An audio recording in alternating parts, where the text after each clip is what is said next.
In this video, we're going to show you exactly how you can fix the issue where Steam downloads randomly drop to 0. If this video does help you out, consider giving the video a like and subscribing to the channel. This issue can be really frustrating, especially when you're trying to install games, but don't worry, here's how you can fix it. Begin by opening up Steam and clicking on the little Steam words up in the top left corner of the app.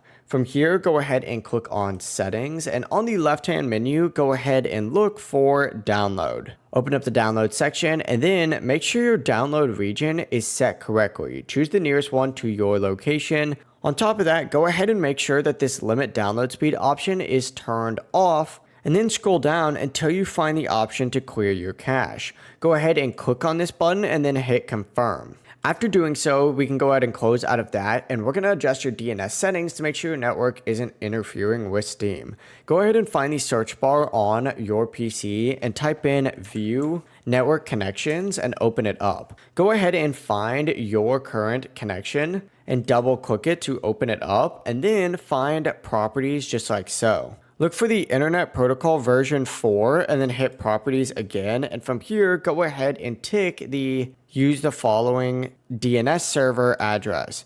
Type in 8.8.8.8 and then type in 8.8.4.4 and hit OK. Then go ahead and close everything. Now go back to the bottom to this section and search up CMD to open up the command prop, but right click on it and run it as an administrator. Type in this following command just like so. It's going to be ipconfig flush DNS and then hit enter. And then type in net sh winsock reset. Go ahead and press enter again and then restart your computer to apply all the changes. After restarting, try downloading a game again on Steam. And your download speeds are now stable and no longer dropping to 0. If this video did help you out, make sure to let us know down in the comments and drop a like, as well as don't forget to subscribe for more tech help tutorials. Have a great day.